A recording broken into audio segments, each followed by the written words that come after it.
Hello and welcome back, everyone. It's just another day in the life as a military wife. And as I've gone through this month interviewing these veterans and we've heard their stories, there are reoccurring themes that I have noticed throughout, and I really want to address those with you today and wrap up our celebration of veterans and what they have given to us as Americans and what they need to be successful and thrive. This is going to be the main focus of today's episode. And as always, I'm your host, Sam Wolf, and you're listening to Life of a Military Wife.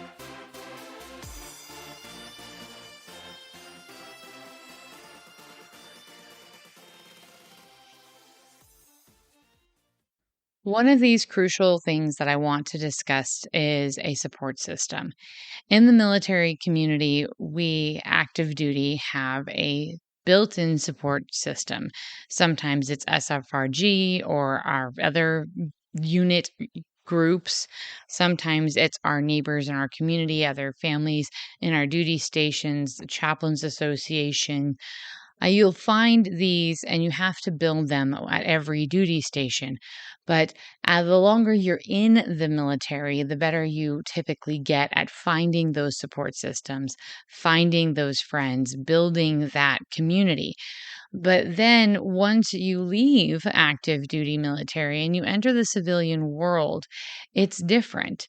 There's a bit of a culture shock because we do have our own culture in the military. We understand each other and we understand what each other's been through and our sacrifices. And oftentimes in the civilian world, as well intending as people are, they just don't understand the sacrifice. And some of it is well meaning people who just don't get it. And then there are people who just don't care. And so it can very often feel lonely. And military spouses, we have a little bit of a leg up in this because we can often bring some of our support systems with us. But our spouses, our military service member, they don't have that anymore. They don't often have coworkers who understand what they've been through. And if you're lucky, you may end up in a job or a neighborhood with other veterans you can connect with. But if you don't, it's important to go out and find that community. And one organization that multiple people have mentioned, I think actually almost everyone I interviewed mentioned, was the VFW. And I've been aware of the Veteran of Foreign Wars organization as well as the American Legion for years, forever, because grew up with family in the military, even though I wasn't a military kid. But I've never walked into a VFW in my entire life. I can honestly say I really don't know much about what they do. And it's been talking to these veterans this month that has really opened my eyes to the incredible work they do to help these veterans find a sense of community, find someone to talk to, someone who understands. And so that is something I want to encourage, whether you're a military family or veteran family, or you have family members who have served. Help them find that community, help them find those links. If you are a veteran and you are struggling and you feel alone, I want you to know that you are not alone. There are so many. We have millions and millions of veterans in this country that have served from everything from World War II until now. And you will be able to find someone. You can find someone who will connect, who will understand, who will get you, and you can find that community again. But it's going to take a little bit more work. It's not going to be immediate. It's not going to be assigned you. And so you're going to need to choose to be proactive in that search. And that's what I want to encourage. If you know a veteran who is struggling, help them find other veterans to connect to and just be a listening ear. They'll need to talk, and sometimes you may not understand and you may not be able to say or do anything to help. But sometimes just listening can be helpful. Being able to be there and be supportive and care. And then the other part of this whole communication thing is, as veterans and as military spouses, we need to try to express ourselves better to those that we trust. They, again, may not completely understand, but if they are trustworthy people who we genuinely care about and they genuinely care about us, then including them in our lives and helping them to understand is going to help them know how to help us. And we may not always have the community we want of people who already get it. We may have to build a community of people who care and are trying to understand.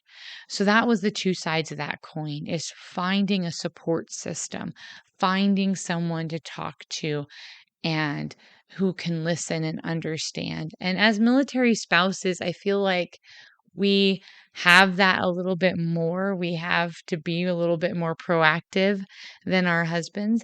And it can be really hard for new military spouses to build that sort of a camaraderie and that sort of a system.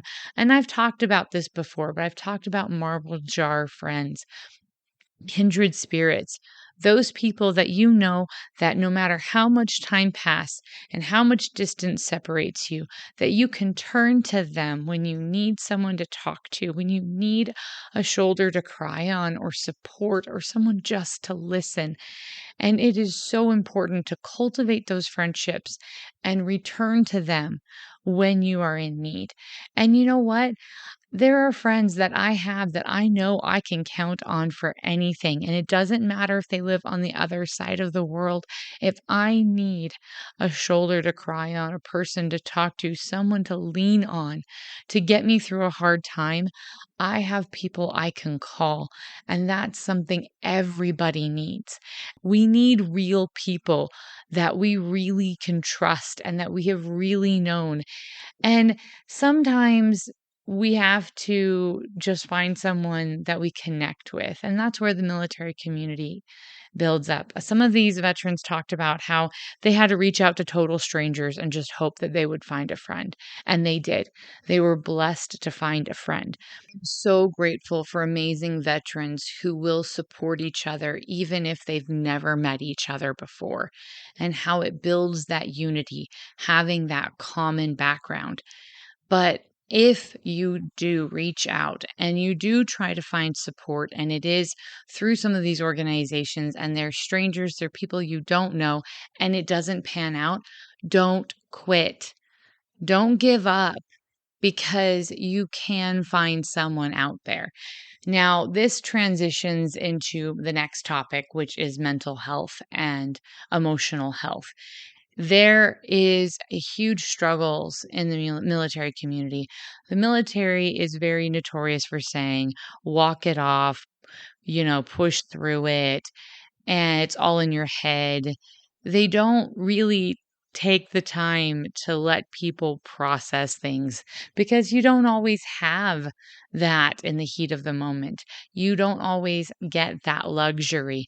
And then all of a sudden you get out and you have years and years of baggage that you are dealing with and you don't know where to start. And you no longer have a mission. You no longer have this objective you have to complete, to focus on, to help you handle that emotional and mental baggage. And as a result, you may struggle to find a way to address these things you've ignored for years. And that's where finding the professional support system is so important. Go go get help. Go find a therapist, get into some support groups. I am trying to work with the military community to build up better supports in this area because I've seen the need, and I wish I could snap my fingers and have those support structures in place. And I just don't. I am looking for those so that I can share them with you. And if you know of a really great support structure, support group, uh, location to find therapists, or anything like that, please send it to me so that I can continue to send it out and share this with people who are needing it in the military community, veterans or active duty. But as of right now, I'm just not aware of a whole lot of options, and I have been looking for them. I know there are some, and they're small and they're local, but we need more. So until we have those big support structures and those support groups and those resources readily and easily available, we have got to be proactive in finding the ones in our local area. And don't give up on counseling and therapy. Don't give up on getting professional help. Everyone I've talked to, and I've experienced this myself, you're not going to love every counselor or therapist you speak to. In fact, you probably will not like a lot of them, or you won't click, or you won't feel they understand you. And that's okay. Keep looking until you find someone you can rely on and you feel comfortable with, because it's important to have someone you feel comfortable with, because that is where the most success is going to occur. So don't quit on that process. And as spouses, be encouraging. It's going to be discouraging for them to start over, to have to relive it all, because every time you in process, you're going to have to go over certain things and just kind of catch the person up. And that can be really emotionally draining. And be aware of that going into it. But as we build those systems, once we get those things in place, we will be better prepared to handle the rest of the struggles that come post military life. And so that is one thing I think that is really great. And I'm just going to take a little tangent here. Post COVID, is that COVID taught us that there are some things we can do virtually. And so virtual counseling appointments and virtual support groups are now a thing. There are support groups that take place over Zoom or secure video chats that can allow you to connect with people who may not be in your community. So if you don't feel like you have a large veteran community, or you have anyone who you can relate to near you, thank goodness for the internet. Thank goodness for technology, because that brings this community closer, and it allows us to reach out and support and help each other more than we could have previously.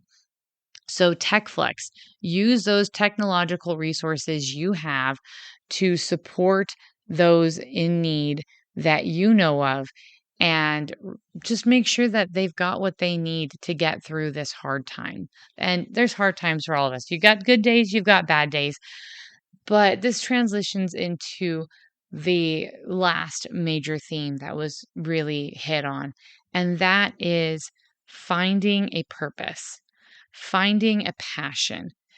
And that might change. You know what? That's okay. You might find a hobby or a passion or something you care about post military, and that helps you get through your first 6 months, and then you move on. It might be something that sticks with you forever. That's great. But you're going to have to be flexible, and it's going to change.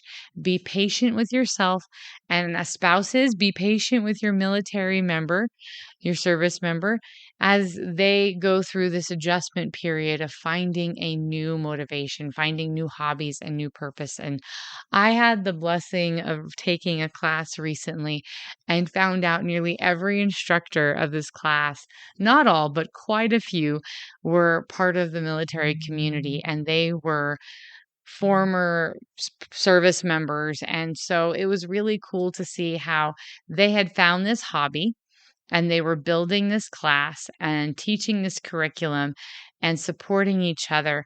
And it wasn't their full time job. This was something they did as a side hustle, because it brought them that sense of community that they needed. And I just was so impressed with them and with what they were doing for each other. So keep looking for those opportunities. Keep looking for those people. And it might take time, but they're out there. I promise you, they're out there. May take some time to find the right fit, and that's okay. I mentioned it before. You might be switching from one hobby to another, and that's fine. The important thing is finding things that help you reset mentally and emotionally, that can bring you joy. And getting outside is a great thing for that too. And I talked about that in one of the interviews. There's research about the importance about being outside and being in nature.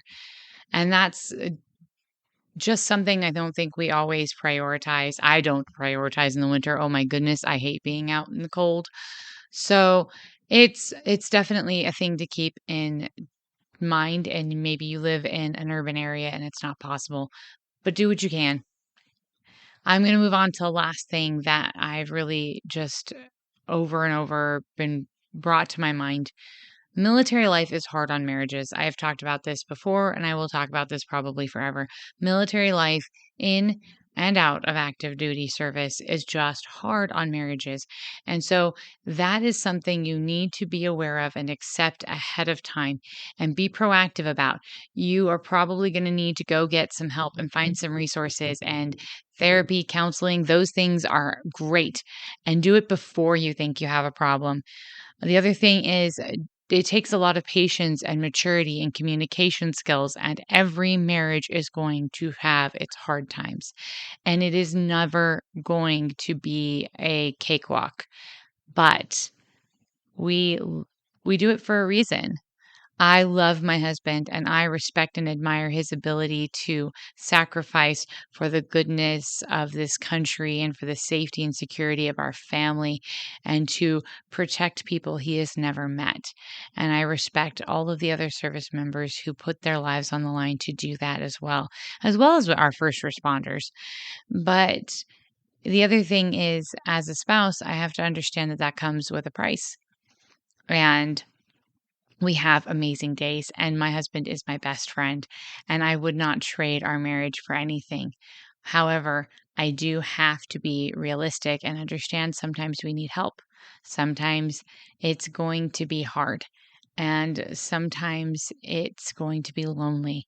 And those are things you have to accept. The reality of military life and marriage is just hard. And post military life, it's sometimes a little easier on the spouse because we're used to the upheaval, but our husbands are not used to going out and finding new ways to provide for the family. And they may not even be able to provide for the family. If they are disabled significantly enough, they may not be able to have a job. And that can be really hard because a part of their identity that they have built up for themselves, and I'm speaking generally, there may be exceptions to this, but the identity is as a provider and a protector. And when those things are no longer a core part of what they are doing, they will have to try to find a way to rediscover their purpose in life. And that is going to take time. And that is going to take patience on the part of all of the family who love and support them.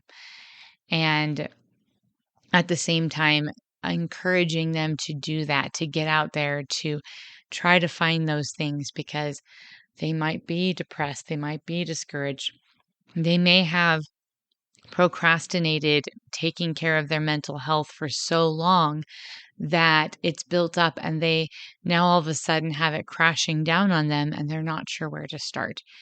So, this is where building resources, reaching out, helping, supporting, encouraging each other, this is why community is so important because we as human beings are not meant to handle these things alone.